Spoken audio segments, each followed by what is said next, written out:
the Isle of Whithorn, in beautiful, remote southwest Scotland, a place of rolling hills, rugged coastlines, tranquil beaches, and home to the Five Kingdoms Brewery, the most southerly brewery in Scotland, and so named because on a clear day, 5 historical kingdoms of England, Ireland, the Isle of Man, Wales and Scotland are all visible from the Isle. Welcome to the Five Kingdoms Brewery. Hi, it's Alastair here from Five Kingdoms Brewery down in Isle of Whithorn. We're based in the old Queen's Arms building just up the street from the harbour. And I'd like to welcome Paul and Jono, who are from Beer Reactions. Come in further, Paul, come in further, just let me see you actually there. Hello! We're delighted to say they're going to help us with the filming due to their far superior technical abilities. So let's wait for that to be seen, shall we? So, Alastair, I think it'd be nice if you could show us around the brewery. Should certainly be delighted to do that. I'll just give you a wee bit of history behind the brewery here before we start, and then we'll have a wee bit of tasting at the end if you fancy. That sounds more like it, How about for that? So, how long has the brewery been here, Alastair? The brewery we started 5 years ago, which was it was a process of a lucky coincidence. Brendon, who's through there brewing at the moment, started working for me at the pub as a chef. And as most people know, I've had the Steam Packet for about 20 years. We've been in the good pub guide for a long time, good beer guide. We've always had a keen interest in real ale. Found out that Brendon, as well as a chef, was working as a brewer for Six North, who are a well-known Belgian-style brewery up in Stonehaven. So when, unfortunately, we had to close the Queen's Arms as a pub a few years before that, and we hadn't really developed it. So when me and Brendon started working together, we hatched a plan to put a little brewery in it, just for the pub to start. We were very fortunate that we got some funding together that we were able to put in a brand new 5 hectolitre plant, which for the first 2 or 3 years, it was just for the pub. We were maybe brewing once a week. And then we started selling to a couple of other outlets and did a bit of bottling through the winter, which was popular. So over last winter, we decided we'll expand the brewery. We bought 2 new fermenters and we turned these on in March, which was lockdown, which was timing was brilliant. But since lockdown lifted, we've been absolutely flat out brewing for an ever expanding group of customers within the region, doing more bottling. We've moved into kegging. So for next year, we're hoping to expand further and hopefully do tours as well, because there's an ever increasing number of people who poke their nose through the door and want to see what we're doing. What does it look like now? How far away do you supply? Now, this year, as of this year, I went out and I've looked for a core group of pubs and I've sold it well. And we're now at Patrick to the west, and we're all the way to a couple of pubs in Dumfries. The bottles, we developed a web shop over lockdown, and that was incredible. I mean, we were sending out 4 or 5 cases a day, constant courier anywhere in the UK. I still do farmers markets. I really like the Dumfries farmers market. It's really good fun because I get to sell beer and do shopping in a day. It's magic. And we do meet quite a few customers there, which is kind of nice. You'll probably recognise these two. These are our 2 original fermenting vessels we started with 5 years ago. We're still using them. That might help. When we were looking at expanding, the original idea was we'll just get another couple of fermenters, the 5 hectolitre fermenters.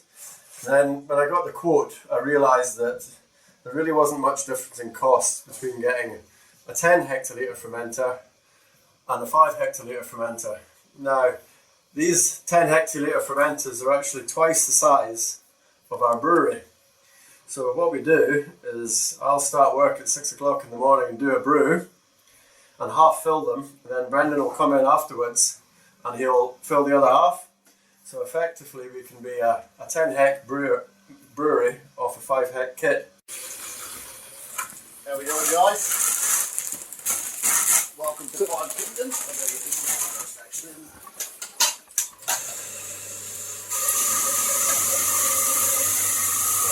So what's happening just here then, Brendon? So I'm just going to start. We've got our strike temp, so we're up to about just over 75 degrees.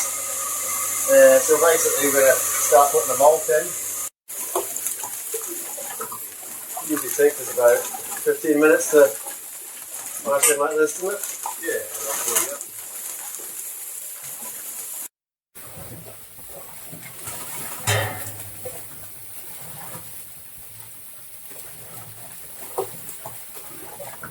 We're using these little kitchen probes.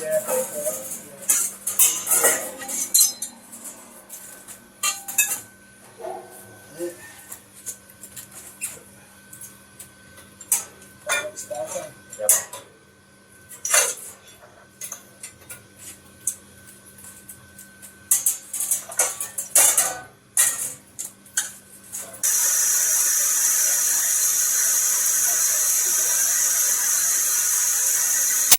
Quite often I have to get the element of my boy that I really We do everything by hand down here at Five Kingdoms, so every single bottle we do has to be sterilised by hand, go onto these bottle trays, and then this is our bottling machine here. As the beer comes out of a canister, we just put it up there, gravity fed into here, bottles go on, counter pressure, it fills up, off, onto our wee tapping machine. Whoa! That's it. Bottled up. And then cross out the labelling machine again by hand. You can teach children to do this, and this is how my son gets his Xbox games. That's it. Ready for the market.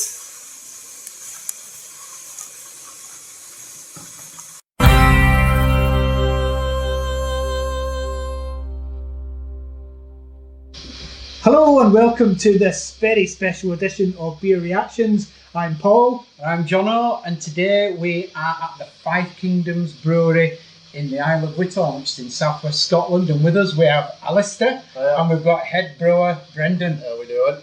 Welcome, thanks for having us, guys. No problem, pleasure. So, shall we unveil the ale? Let's unveil the ale.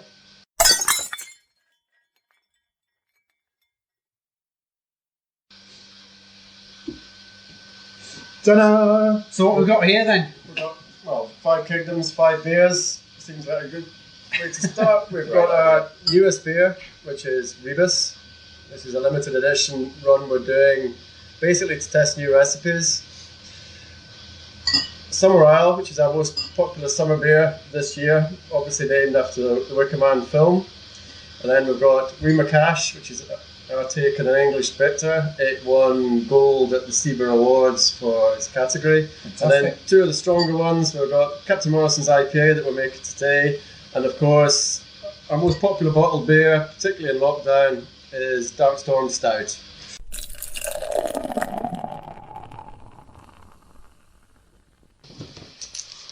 Okay, Alistair, go for it. Oh, look at that genie! Look at that. Oh, beautiful, beautiful, beautiful. Oh, beautiful. Okay, let's Do you want me to play mother? play Mother Jonathan. I'll play mother. Pass me a glass, Paul. Here we go. There you go. This was one of our. Oh, that's been really good this week. So again, two new UK hops, Jester and Mystic. So what's your take on the aroma of that? What would you classify that aroma as being? Because I'm getting like a leafy greenness there as well, a little bit of It citrus is, in it. yeah. It's kind of restrained citrus to me. It's Yeah. not like in your It's face. subtle. It's quite. It's a little bit more herbal, or Yeah. I think a little bit as well. Yeah. Well, I'm going in. Let's get on it. Okay.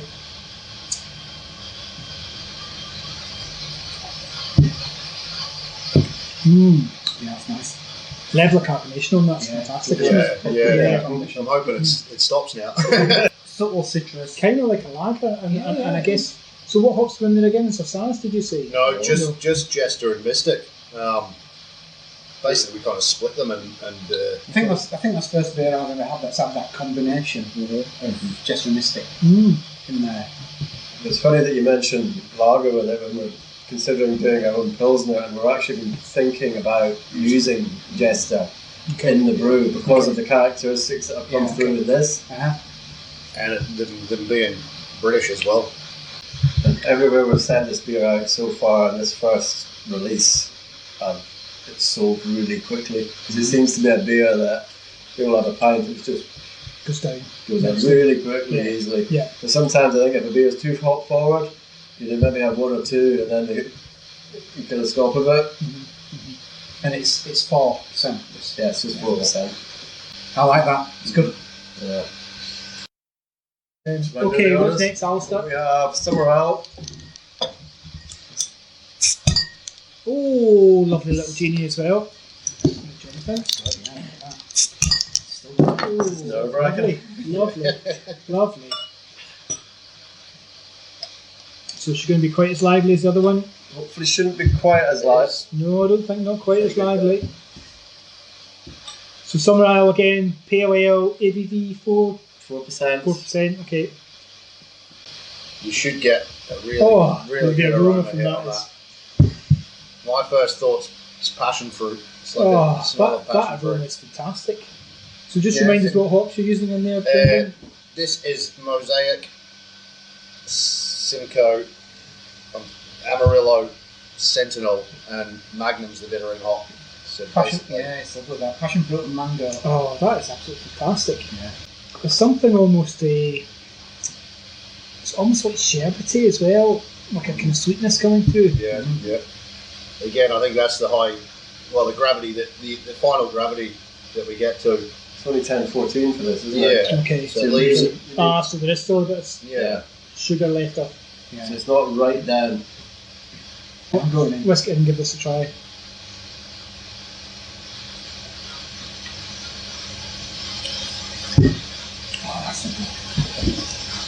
Again, that aroma is backed up then by that is really nice. That tropical fruit burst that you get. And it's refreshing. Yeah. I think there's a cleanness to it. Yeah. This is actually quite light on bitterness. Yeah. Which I suppose contributes to the drinkability of it, doesn't it? Alastair always worries when he's making this one because we put first edition hop of Magnum, and then nothing else is touching it until basically just before the end of the boil. Okay. There's not even that much Magnum, it's just this tiny little amount of Magnum at the start, and I'm thinking, surely we should put more hops in. And it's all right at the back end, and then the dry hop. Double dry hop. Yep. Our idea with this beer, with Summerisle, is every summer we're going to change it slightly. We're going to sort of play around with the hops a little bit. So it might be different next year. So I think also with the name being a seasonal beer, being Summerisle, it's something we can kind of sort of change each year. Certainly this year, for me, selling it in the pub and to other outlets, it's been extremely popular. It's been I'm not surprised. Very well received everywhere. In all formats, whether it be cask or keg or in bottles, it's gone well across the board. People really like it. That's a great summer beer, and we often talk about whether you would sit and quaff a few pints of a particular beer, and that would definitely. We often sit and talk about quaffing beer. That's what it is. It definitely falls into that category of a beer you would have a good few pints of. That's what we were going. That's the design remit. Is if I'm sitting on the harbour on a day off or I've come off the bike, I want to be sitting feeling a few pints, still able to get home and talk. Watching the sun go down. Yeah, that's pretty much it. That's what it's there for. Yeah. Nice bowl of salty chips. Don't need any encouragement for drinking this. Great, well done, guys. That's a cracking beer. Cheers. Okay, so what we're going to do next? Right, this is McAsh. Can't be wrong. That's. He's had a couple. He's the problem. He's trying to open it with his khaki. Oh, little genie there again. Yeah, that's nice. It's still there. Yeah. Look at that. So just remind us, McAsh is your take on a traditional English bitter. Oh, I like this. It should be all about the malt with this. So it's a beer reaction quotient. Be careful though. In terms of aroma, most malty beers sometimes don't have much of an aroma, so that's got quite a good aroma. There's a bit of caramel there. Oh, I can definitely smell that. Jono, there's a hop in here that you like. You said earlier. Sours. Mm-hmm. Yeah. That's a beauty. That's a beauty. It's the colour that I It's like. actually, it's not a beer that we like to drink, but right now I'm like, Yeah. And you get a bit more mouthfeel to it, Yeah, a bit you more do. sweetness. It's nice. bit of body, bit of extra body as well. Okay. Let's get that on the taste. Yeah, you're lagging behind there, Paul. Tasting. It's nice and sweet. There's a biscuitiness to that. Definitely a little bit of bonfire top as well. You get Oh, that, yeah. and then you get a little bit of bitterness at the end. It's just a little bit subtle. Wow, I really like that. I think that's really good, guys. It's really great hearing really other good. people kind of comment on what they're tasting from the beers we make. We use some pale malt wheat, torrefied wheat. There's caramel, crystal, and some roast barley as well. So your It's colours. the roasted barley, I Yeah. think, that's giving it that smokiness. It's a smoky edge. Oh, It's it's almost almost like- smoky. Yeah, it is. It's almost like you've just had a really good quality cigar. You know? Yeah, It's yeah, really yeah, yeah. But it's yeah. just at the end, after Yeah. you've got that sweetness Yeah. and that maltness out Yeah. of the way, it leaves you with that smokiness, right? Yeah. That's a really That nice way of dissipates. putting it. That actually, I get what you mean. It's like a really good quality mild Havana. In terms of ABV, what we're talking about? 4.5 this one. 4.5, yeah. Grand. Lovely. So what's next? Next, we move it up a bit. Oh, Things are going downhill from here. Crank it up. And crank up is that. Crank it up. To kind of bigger boys. We've got IPA and Dark Storm. Fantastic. Okay, Alastair, Captain Morrison. Okay, Captain Morrison's IPA, named after a relation of mine. This is probably our favourite beer between the two of us. It's definitely Little mine. genie. Yeah, that's like dry ice, that. Look at that. Okay. You can play mother today, Paul. How lively is she? Oh, she's okay. She's alright, that one. She's okay, then. She's very clear. Look at that, beautiful. I don't know whether beer buying customers that think beer should be clear, Yeah. and it's not necessarily true anymore. No. I don't think when you talk about the influx of any IPAs and Yep, West Coast exactly. IPAs, they're getting hazier, and people are liking that. Yeah. But yet, people still want to see beers like that. But I have to admit that right when we started brewing, that I was always trying to make sure they were always clear, and Yeah. Brendon was always, it doesn't really matter. And more and more now, people accept beer that is not as clear. But this comes up like this. It's crackers. It is, yeah. And this is unfiltered, unfined. That is straight out of the fermenting vessel, essentially into a bottle. Yep. And that's what it looks like. So I think there's a sort of floral note to that. Floral, Absolutely Yeah. is. I also get a little sort of marmalade or Yeah, that's it's the Amarillo. It's like orange flower blossom, and also a little bit of pininess is like a Yeah, resinous. That's what I yeah, meant. pininess. exactly. That's the Chinook in that. That's good. This is what we were brewing today, by the way. This is Yeah. what's Yeah, on the go here. gotta go in.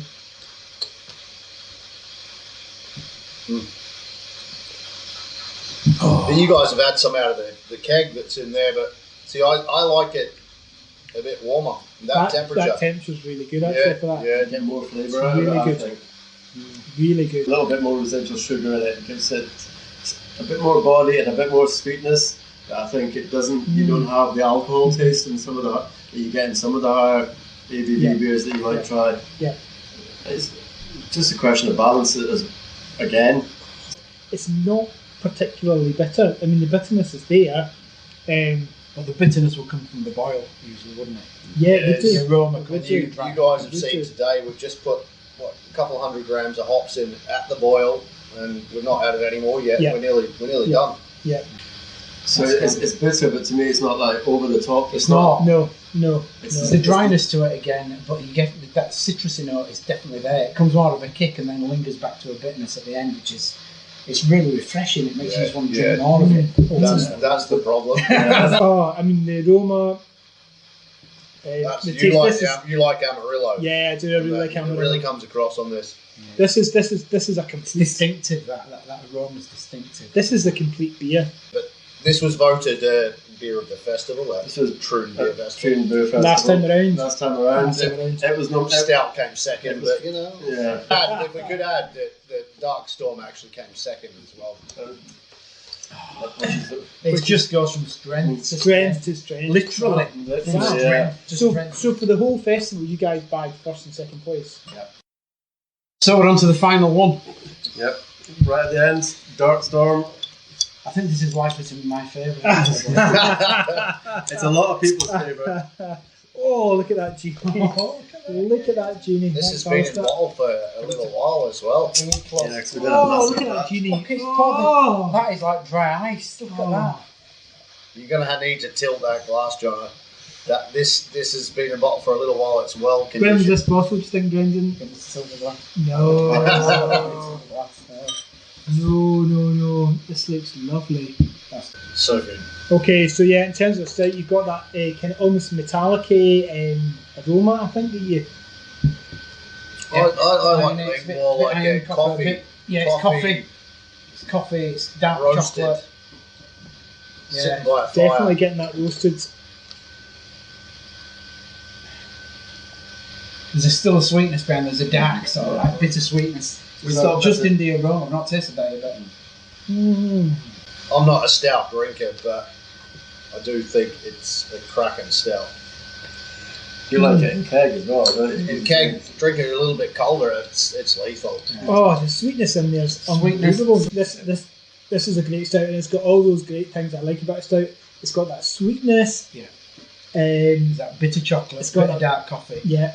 Smokiness about Pretty well balanced. it. Yeah. I occasionally I talk about how I would quite like to have a stout as a kind of pudding beer on a Saturday night, and this beer fulfills Definitely. that really well. Okay. It was brew number 5 ever, and it's. I think if we count back all the brews we've done, we'll have brewed this more times than anything else Yeah, we've ever brewed. Definitely. So what's the malt bill on this? What have you got in this? We have pale, Yeah. a little bit of lager, wheat. There's quite a lot of wheat in this actually. There's wheat and torrefied wheat, chocolate malt, and roast barley.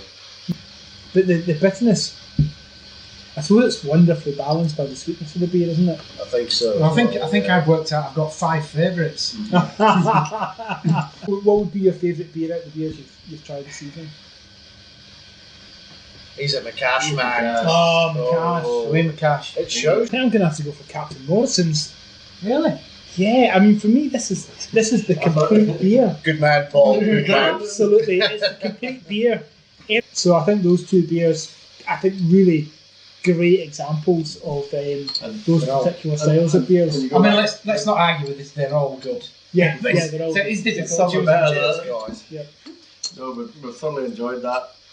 So that brings us to the end of our tasting session here at Five Kingdoms Brewery. I'd like to say that we've thoroughly enjoyed our time here with Alastair and with Brendon, because Alastair and Brendon were hoping to take Five Kingdoms Brewery to the Troon Beer Festival. And so we just want to extend our thanks to the Troon Beer Festival organisers as well. And I'm sure Alastair and Brendon want to say a few words as well.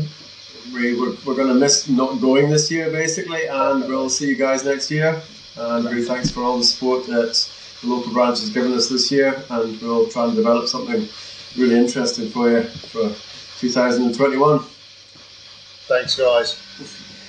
So if you haven't subscribed to Beer Reactions before, if this is the first time you've seen a Beer Reactions video, remember to click just down below Indeed. and subscribe. And on that note, I'd love to say, Slange! Slange!